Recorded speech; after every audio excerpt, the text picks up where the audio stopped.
What if the story of Frankenstein wasn't a tragedy? What if, instead of horror, it was a story of hope, redemption, and the surprising kindness of strangers? Let's reimagine this classic tale. Forget the dark and stormy nights, the pitchfork-wielding mobs, and the creature driven by revenge. Let's step into a world where the story unfolds very differently. A world where it's called the Inventor and the Gentle Giant of Light. Our story begins not with a mad scientist, but with a brilliant and ambitious young inventor named Victor. Victor isn't driven by a desire to conquer death, but by a profound curiosity about life itself.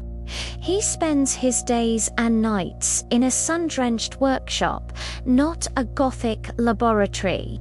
His goal is noble: to create a being that embodies the purest form of life, untouched by the cynicism and sorrows of the world. He gathers not stolen body parts from graveyards, but elements he believes represent strength, resilience, and potential clay from a riverbed, quartz that catches the light, and filaments of conductive silver. One night, under a sky full of shimmering stars, a gentle current of energy flows through his creation. But instead of a monstrous twitch, there is a soft, warm glow. The being opens its eyes, not with a scream, but with a look of pure, unadulterated confusion. He is huge, yes, a true giant, but there is nothing menacing about him. His skin seems to shimmer with a faint, internal luminescence. He is a blank slate, a child in an enormous body, utterly lost. Victor, seeing his creations stir, isn't filled with horror. He's filled with awe, but also a sudden, crushing wave of fear. Not fear of the giant, but fear of his own inadequacy. What has he done? He created a life, but he has no idea how to guide it, how to teach it, how to be a father to it. In a moment of panic, overwhelmed by this immense responsibility he never truly considered, Victor flees. He runs from his workshop, leaving the gentle giant alone in a world he doesn't understand. The giant, now alone, is drawn by the sounds and lights of the world outside. He wanders away from the workshop and stumbles toward a small, distant village nestled in a valley. His movements are clumsy, his size intimidating. The first villagers who see him gasp and hide. They see a monster, a threat. Doors are barred, shutters are slammed shut. The giant feels their fear, and it confuses him. He doesn't understand why they run. He sees a small child who has fallen and dropped her toys, and he lumbers forward, wanting only to help. He gently picks up a wooden bird and holds it out. But the child's mother screams, snatches her daughter, and runs away, leaving the giant holding the small toy, his heart filled with a new and painful feeling: loneliness. Dejected, the giant retreats to the woods on the outskirts of the village. He watches the people from a distance.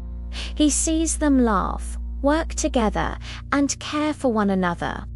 He watches a baker share a warm loaf with a hungry traveler. He sees a blacksmith mend a child's broken toy for free. He observes an old woman tending her garden, speaking softly to her flowers.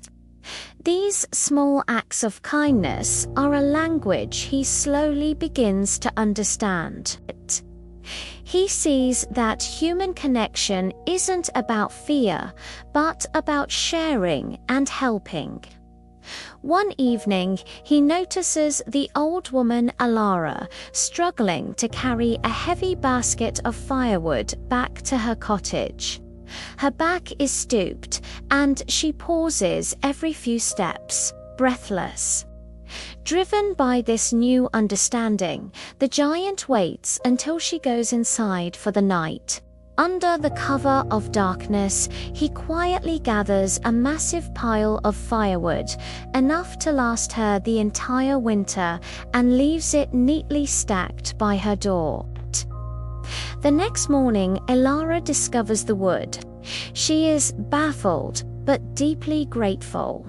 She tells her neighbors about the guardian angel of the woods. This becomes the giant's secret purpose. He performs acts of kindness in the dead of night.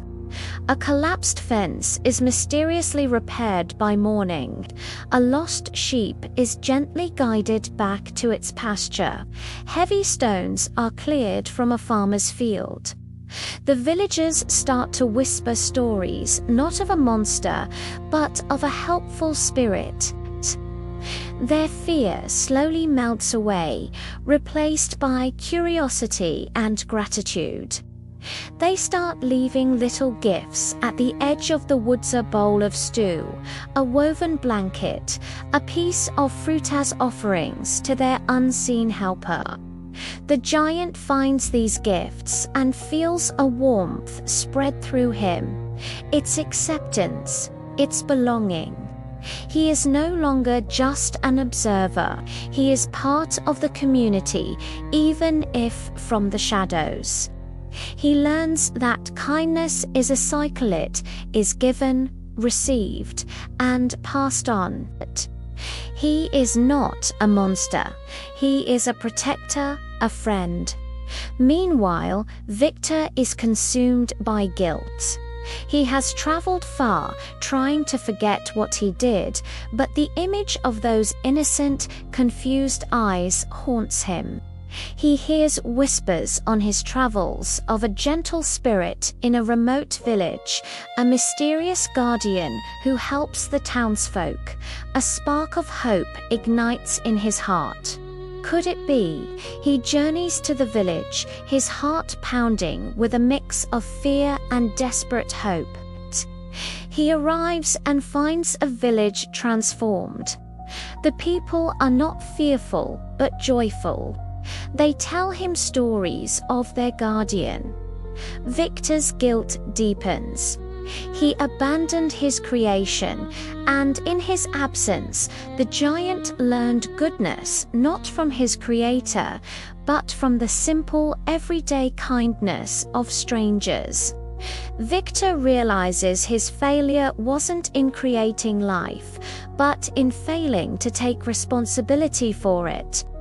That evening, Victor goes to the edge of the woods.